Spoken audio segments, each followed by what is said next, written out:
1% of dudes rapping, they ain't nice as me. 98% ain't live the same type of life as me. The judge gave me life and then they sent me where the life is be. That level 4 with depth and vice, the type of stuff they like to see. Two choices, fight or flee. I refuse to die a chump. I never been a mark, but damn, it's scary when that riot jump. I seen dudes cry, get pumped, and some sexually brutalized. Knew a dude who lost his life and he was only doing 5 year-long racial fights when homie all you do is ride. Lonely days and nights up in a hole causing suicide. From the moment you arrive, you see the Mexican mafia, AB skinheads with big giant swastikas, pro-black philosophers, the BGF, the Kumi, and Muslims who will murk you from the nation to the Sunni. That M.S. was loony, quick to ride up on they rival. Even Christians went to church, hide knives up in they Bible. Political and tribal, the Crips and Damus, the Long Beach, the Hubs and the Dubs and the Grooves, the IE, the Bakersfield, the Dago Pyrus, the Hustlers quick to roll, the gangsters gon' move, whatever click you choose. Say what's cracking, YouTube? It's your boy 16 to life, and I'm back like I'm on a parole violation. Yard down! Now, for those of y'all that's new to my page, in 1994, I got arrested. I was eventually sentenced to 16 years plus life, and I served 24 years straight in the California prison system. Yeah, that's me gassing right there on that intro. And if you want to get that song, it's available only on a 10-song EP that you can get on a digital download, straight and only from me. Cashapp, PayPal, or Zelle me $20, and I'm going to get it to you ASAP, man. Hit me up on my email, 16tolifemusic@gmail.com. I also got 2 other firebomb digital downlinks to my other mixtapes. You can cop those as well. Now let's hop right up into this story, man. So, man, I can't, man. Look, man, they say pride cometh before the fall, man. And you know what? We got more disappointing news when it comes to Dubs. You know what? And matter of fact, man, I'm starting to think about, I'm not even going to call him Dubs no more. I'm going to call the dude Model Inmate Via. Because for a great and the last portion of his time, that's exactly what he was. He was a model inmate. Now look, man, I'm just doing content. I don't have no hard feelings against the man. You have a couple of people complaining. If you don't like it, don't watch, man. Since a couple of days ago, since I mentioned Dubs has dropped 194 videos on Wes Watson, he dropped 2 more. And I almost was going to say that Dubs needs to apologize to that man, but no, he doesn't, because Wes Watson did make some extremely disparaging remarks about the Mexican race as a whole, and that's my thing. I hate to hear anybody try to put a blanket opinion or blanket words of disrespect on an entire group. And so outside of that though, man, this stuff is ridiculous. So what I'm talking about is somebody has came to the forefront and put out Dubs' board of parole hearings paperwork. So basically what that is, those of us who were lifers, at some point in time, we go in front of the parole board to have a hearing in order to try to achieve what they call is our suitability, which basically means granted parole from prison after serving a life sentence, right? And so when you go in front of that, they ask you a lot of questions in relation to your crime, in relation to the things that you've done. They want to know basically who you are today as opposed to who you were then when you committed the crime. They also run through your criminal history on the streets, your prison history, so on and so forth, right? And so somebody has brought this out and came to the forefront with this. Now, this is something that's extremely easy to obtain, right? I had a homeboy who had a life sentence, and he was locked up, and he was doing a lot of hustling on inside of the prison, illegal activities, having cell phones brought in, having people bring in large quantities of tobacco and throw them over the fence, and he had a way to go get it, and so on and so forth. And he thought individuals was going, because he had a lot of, and I can't remember exactly what the prison term is now, but he had a lot of chronos basically where other inmates was telling on him, and when they would tell on him, it would go into a confidential file, and basically they were saying that this homie of mine was still hustling, involved in criminal activity. So when he was going to the board, they was denying him because of that. So he had an idea, or at least he thought he knew who was telling on them other lifers. And so when they would go to the board, he had a cell phone in there. He'd give it some time, and then he would go online and read their transcripts and read basically what they said, right? To try to confirm his suspicion that they was telling on him. So I say all that to say, I have been known that you can go to and get someone's board hearing transcripts, right? And it crossed my mind for a hot second, but I said, I'm not that vested in, this situation. And eventually, I honestly felt that I knew that eventually all this information would come out.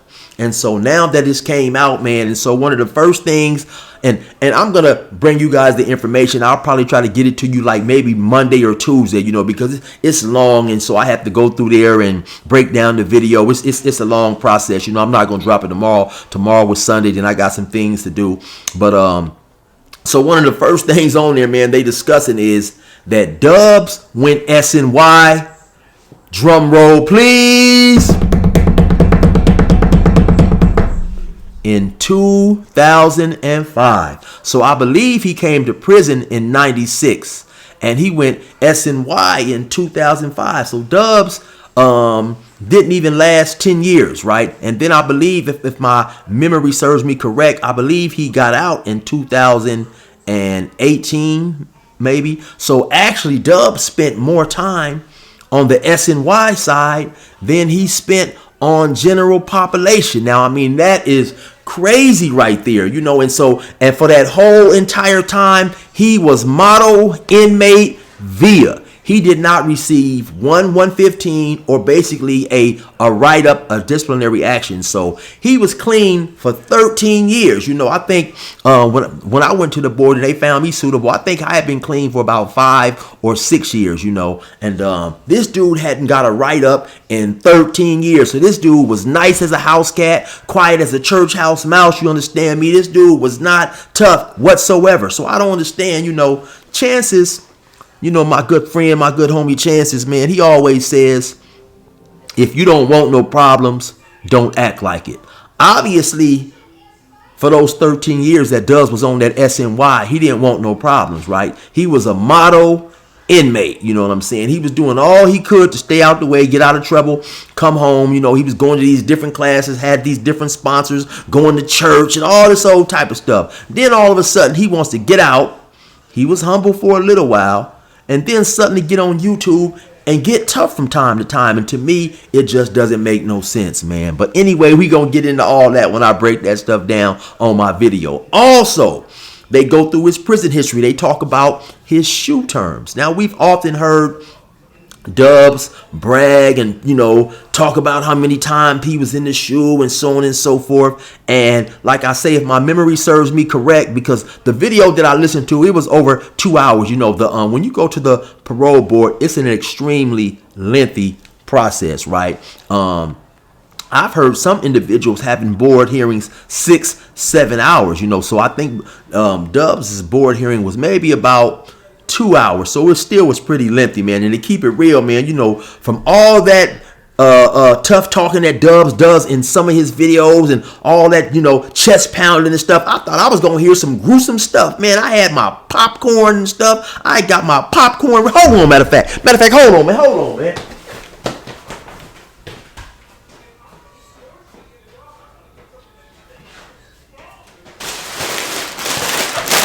Man, I ran and got my popcorn and stuff, man. Hey, listen, man. If y'all ain't never had one of this stuff is good right here, man. But listen, I went and got my popcorn and stuff. I thought I was going, I thought I was going to hear some killer type stuff. I got my popcorn and stuff, because Dubs was on there talking all tough, all the pagadas he was doing, the hits and stuff, and all this old type of stuff. He was trying to catch a body. I said, oh man, I'm supposed to hear some gruesome stuff. I had my blanket pulled up over my neck just in case I got a little scared and stuff. You know what I'm saying? Man, that stuff was so damn boring, man. I ended up falling asleep, man. Hey, look, I'm not BSing, man. I fell asleep. That stuff was so boring, man. So yeah, he did catch some shoe terms, right? He did. And so I don't know if you guys remember the one body he was talking about, or the one time he was talking about he was in Cashapp and he was telling his celly, oh yeah, man, I'm trying to catch a body. I went out there, I whacked somebody and blah, blah, blah. Now, most of the time, right, when you talking about you whack somebody, I take that as saying that you went out there, you stabbed somebody. Dubs went out there and he sliced somebody. I think he had a couple razors or whatever. It definitely wasn't a stabbing, right? So I remember when I first came on, and you guys can go check this out, right? In my video, I think the name of that video was talking about, I think the title of that video is, sometimes you take the L. And in that video, I was describing when I got into a fight in the county jail and two dudes ran in the cell. I was fighting one dude, another dude ran in the cell, and I started fighting him, and he had some type of makeshift cutting instrument, and he cut me on the back. I didn't say I got stabbed because he didn't stab me. He sliced me on the back. And so to me, listening to that and listen to some of Dubs' old videos, I definitely get the feeling that he intentionally misrepresented himself often, right? And Dubs is one who's quick to say, and I've heard him say several times, a half truth is a whole lie. So Dubs, to me, he was not honest in a lot of the stuff that he was talking about. Also, right, he all mentions about, I've never seen you in the 3 or 4 times I was in the hole in the shoe and blah, blah, blah. But now it kind of dawned on me, you know what? Dubs never did mention why he was in the hole those times. So you know why Dubs was in the hole? Drum roll, please. Man, Dubs' goofy self got caught with some knives, man. That is not a stand-up or respectable reason to be bragging about going to the hole. I remember one time, and I'll tell a story. I was in Ironwood. They locked the prison down. They were searching. They locked the prison down. My homie had a friend who was on the yard crew. Now, the whole prison is locked down. I look up, some dude is at my cell. It's a black dude, man. I forget the dude's name, man. Game Goofy is all outside, all outdoors. I'm saying, hey, man, what's up? He said, man, your homie, and I'll say his name later. The homie T-Roll. I say it, man. The homie T-Roll, rest in peace, from Colton, man. Good friend of mine, like my brother, man. Good friend of mine, right? He's at the door. I think the dude's name was Biggums, I think. I said, man, what's up? Now, keep in mind, we on lockdown, dude. And he's on the yard crew. He done made his way from his building way over to my building. He's like, man, your homie T-Roller want you to hold something. Matter of fact, him and T-Roller was cellies. He got a brown plastic bag, right? So he gets the door open. Inside the brown plastic bag is a knife inside a lotion bottle. Man, that is the worst place known to man to hide a knife, right? Because they're getting ready to search their building. So basically, this dude is putting heat on me, because luckily they didn't come up there and want to search and see what he was bringing over to me, right? So I put the stuff on my locker and stuff. I hold the stuff like a good homie. But as soon as we come off lockdown, I give it back to her. I say, homie, listen, get that damn knife out of that lotion bottle. That's a goofy place to have that knife, man. 3 or 4 months down the line, we outside playing chess. They call him in to report back to the building. Long story short, they didn't found the knife, man. Plus, he had a CO in his building who loved to search cells. So you can't have no knife and no lotion bottle. So did you think we sit back and like, oh yeah, man, the homie just got caught with a knife. The homie is down, man. He going to do a shoe turn. Yeah, the homie is down. Man, no, man, we clowned him, man, and stuff because we had told him to get that knife up out of there. So Dubs done 2 shoe turns for getting caught with a knife. Man, I'm telling you, man, listen to that his hearings and trans, man, I end up falling asleep. That stuff was boring as hell, right? And so, I already, like I said, it had already dawned on me that a lot of this dude's stories stopped in the mid 2000s. I think he talks about Tehachapi, he talks about New Folsom, Pelican Bay, and that's about it. I think it might be one other pen that he talks about going through Tehachapi, right? And so, so it's just like I said, man, this stuff is crazy, man. The dude misrepresented himself often, right? Them pagadas he talking about, that he was out on the yard getting shot at. There's no mention of those. Now, if you out on the yard and you doing a hit and you are getting shot at, that means the guard has saw you And 9 times out of 10, you will be identified. There is no mention of that in his prison history. There is no mention of that in his prison history, man. So like I said, he intentionally misrepresented a whole lot of that stuff to make himself sound tough. Another thing that I seen that was to me that was a little bit disappointing when they was going through his street history, right? And they talked about his case or whatever. Now, to make it clear, Dubs did not tell whatsoever on his crimey.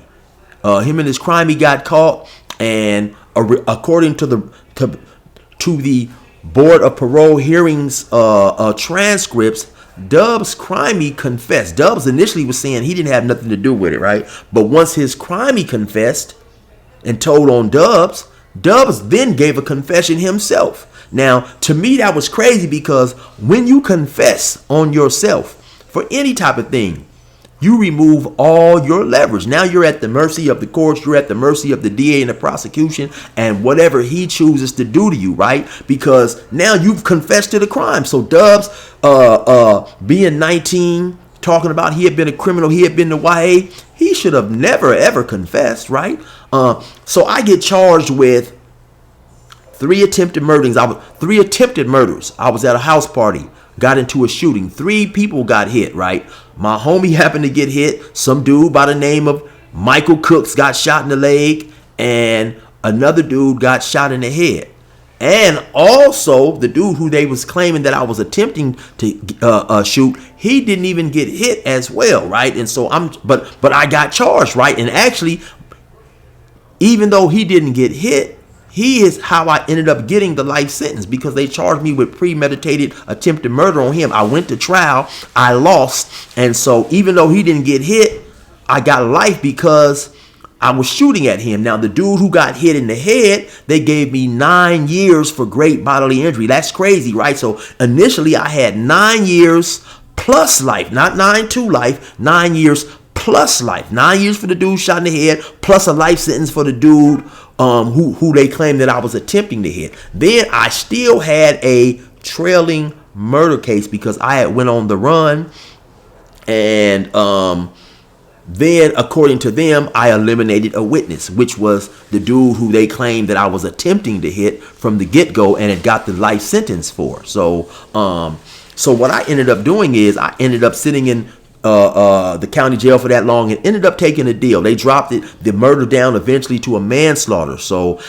But I say all that to say, had I confessed to those things, man, they would have whooped me. I probably would have still been in there eating soups right now. When you confess to a crime, you take away your leverage, right? Man, they was trying to give me life without parole, but luckily for me, I had enough street smarts not to say anything, because when you don't say anything, just because the DA says this and says that, it's just a theory. The DA still has to prove he has to prove basically what he believes. And then, you never know, man. The dude who told on you, people telling on you, they may come back, change their statements. They may pass away. Any old thing could happen. But once you confess to a crime, that's it and that's all. You've admitted yourself guilty. So to me, like I say, man, just all that, I don't understand, man. All that tough talk and all that stuff Dubs is doing, stop it immediately, Dubs. You are now a model inmate via, tell your stories humbly, tell your stories respectfully, but we don't want to hear no more tough talk about you, man. You sat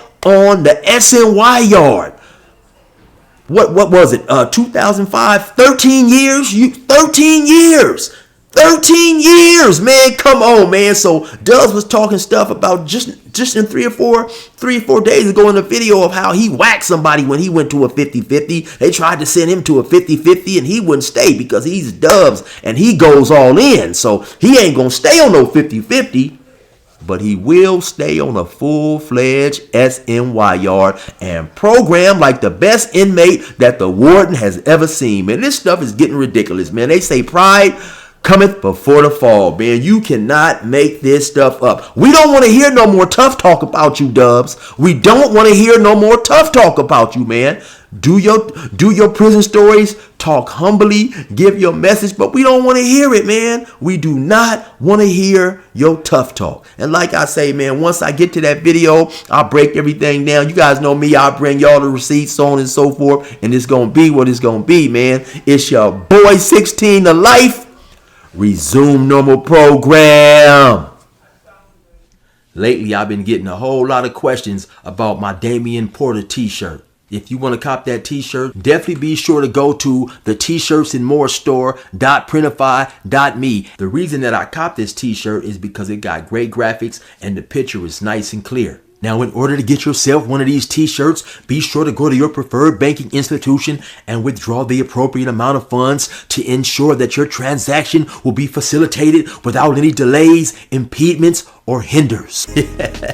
Now, also, of course, while you're there, you might want to copy something else. They have a host of great T-shirts. They have a lot of vintage T-shirts from old sitcoms, old movies, and your favorite artists. It's just so much there, man. Definitely be sure to go to the T-shirts and more store.printify.me and be sure to use the promo code CHILL for your 15% off. You will not regret it. They have a bunch of T-shirts with several different designs among other things, and I guarantee you will find something that you like. Once again, that's the T-shirts and more store.printify.me.